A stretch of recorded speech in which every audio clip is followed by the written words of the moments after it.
Ternyata salah satu yang saya banyak belajar dari beliau, ya, Om Chandra Teja, dia hadir di kantor virtual, ya, VTube.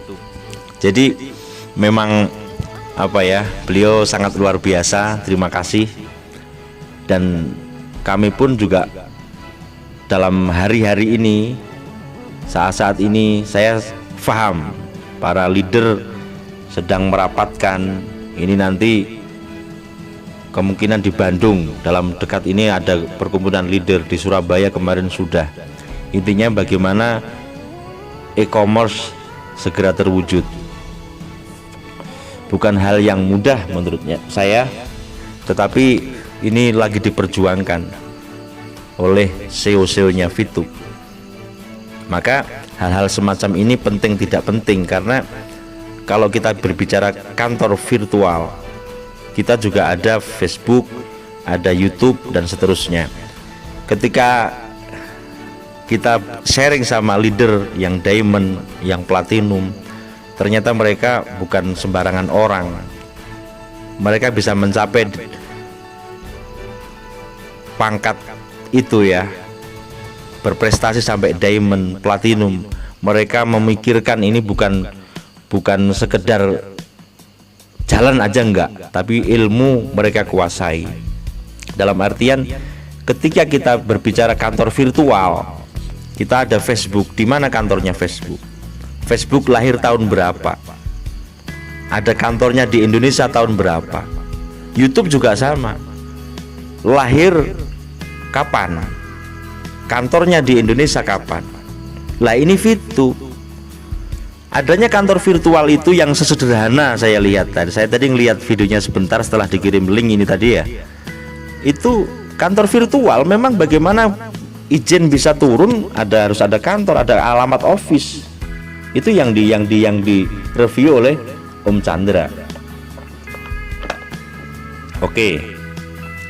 Nah terus ini bagaimana ya? Nggak gimana. Pada saat awal dulu mereka juga nggak punya kantor. Mana kantornya YouTube? Sama. Tetapi setelah dia berkembang berapa tahun atau berapa puluh tahun, memang dia mulai di Indonesia ada, di mana-mana ada. Nah seperti itu. Awalnya memang bagaimana izin bisa lahir, kemudian tahap 2, tahap 3 ini lagi diproses. Jadi bagi para VTuber jangan khawatir, udah take action. Bagi orang-orang yang fast track besar gitu dan seterusnya, mungkin mereka akan khawatir gimana nih kalau bubar dan seterusnya. Saya udah ngomong di video-video saya yang awal, tidak ada sistem yang sempurna.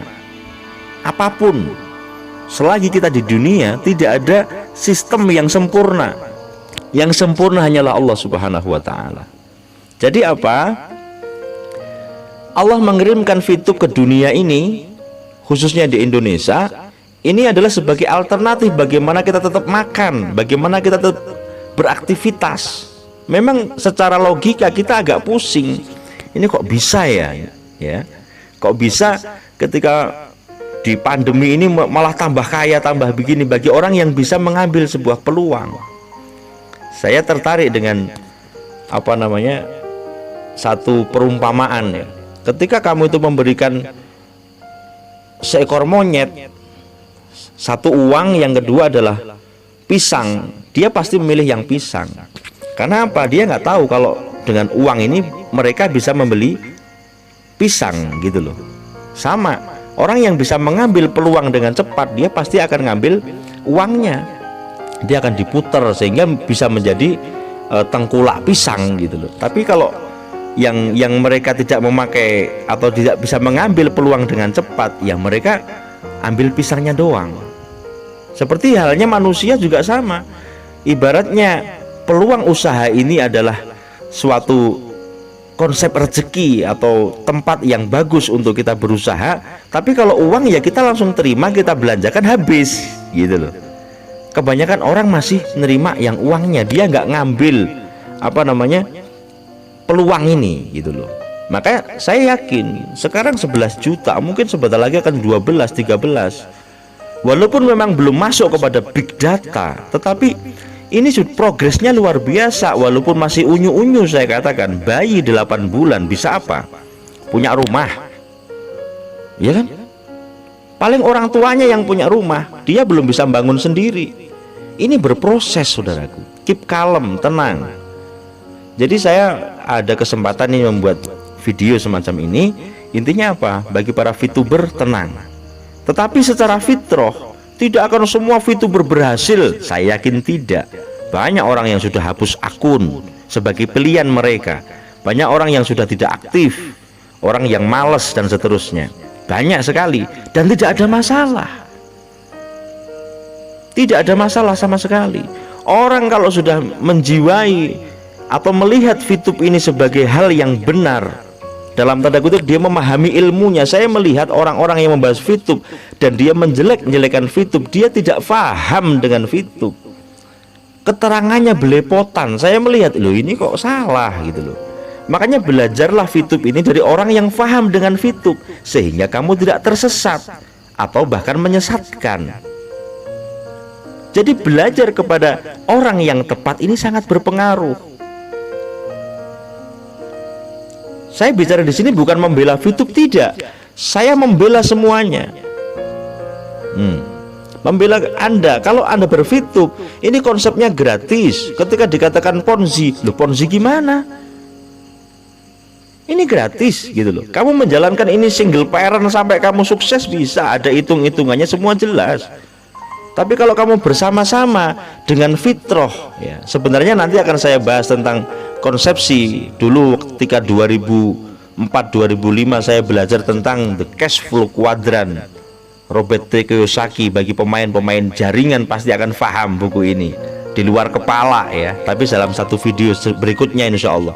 Tapi saat ini saya akan menanggapi salah satu permintaan dari GSWV Lover sayang saya kepada kalian. Bismillah, saya berikan satu gambaran.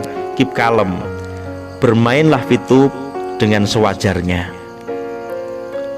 Apakah berarti nggak boleh fast track, bos? Boleh, tetapi sewajarnya gitu loh. Jangan berlebihan, jangan terus lepas akal ya. Mainkan, ini VTube programnya bagus, tetapi kamu juga harus cerdas untuk bagaimana mengerjakan VTube ini dengan baik. Jangan sembrono, jangan asal ya. Kuasai ilmunya. Maka dalam video saya ada YouTube. Ini modalnya nggak ada duitnya ini. Modal main VTube nggak ada duitnya. Konsepsi kita ini belajar ya. Konsepsi dari VTube ini sudah jelas. Hiburan yang menghasilkan, kita terima itu. Hiburan yang menghasilkan, kita respon. Kemudian banyak yang membuktikan, oh ini begini, dengan jaringan sekian dapat sekian. Loh, kita terima itu. Apakah ada modal duitnya? Tidak ada. Modalnya apa? YouTube. Apa yang pertama? Yakin. Yang kedua apa? Ilmunya kamu kuasai. Jangan asal main VTube. Kemudian T-nya apa? Tujuan kamu harus jelas, sehingga kamu bergerak dengan tujuan yang jelas, dengan impian, dream, goal yang jelas. Nah, semacam itu. Oke, jadi kita menanggapi sinyal dari VTube yang hadir di era pandemi dan memberikan semangat yang luar biasa kepada seluruh orang-orang yang mendengarkan info ini. Walaupun tidak semua menanggapi, buktinya banyak penolakan juga kan. Hiburan yang menghasilkan, sudah kita respon saja itu. Konsepsinya gratis dengan sistem yang sudah dibuat yang luar biasa. Maka bagaimana kita menanggapinya? Jangan terus mikir modal gini-gini. Udahlah, modal kamu apa? YouTube. Yang pertama kamu yakin ini takdir yang terbaik dari Allah. Yang kedua apa? Ilmunya kamu pegang. Sebelum kamu daftar, jangan asal daftar. Ini apa sih? Kamu pelajari dengan ilmu, belajar kepada orang yang tepat. Kalau kamu sudah kuat mental kamu, belajar kepada hater, gak apa-apa. Saya senang lihat hater cerita, tapi salah semua mereka ngomong. Dia menjalankan VTube tapi nggak tahu VTube. Gimana kita mau percaya? Nggak ngaruh, bos. 1000 hater nggak masalah, 1.000.000 hater nggak masalah. Nggak ngaruh kepada langkah kita, karena kita ngerti. Yang menjelaskan kita adalah ahlinya VTube. Loh, ngapain kita pusing? Saya lanjutkan, yakin ilmunya dipelajari. Setelah itu apa? Tujuan kamu diperjelas. Saat ini adalah saatnya kalian menunjukkan impian-impian kamu yang belum terwujud. Mumpung ada wadahnya, mumpung ada fasilitasnya. Fitup ini kita berproses. Saya yakin leader mikir, pemilik juga mikir, kayak gitu loh. Setelah kita kuasai ilmu, ya kan, tujuan kamu, impian kamu, goal kamu diperjelas, maka setelah itu tarik nafas dan kamu fokus. Bisnis ini tidak susah, bosku.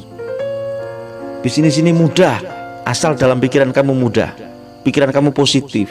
Dekati leader-leadermu, sharing, tanyakan kepada mereka. Jadi intinya, walaupun mereka mereview kantor dan seterusnya, memang semua fitrahnya semacam itu. Ini 8 bulan harus punya kantor yang megah. Sebentar lagi tunjuk. Semoga ini bukan omong kosong ya.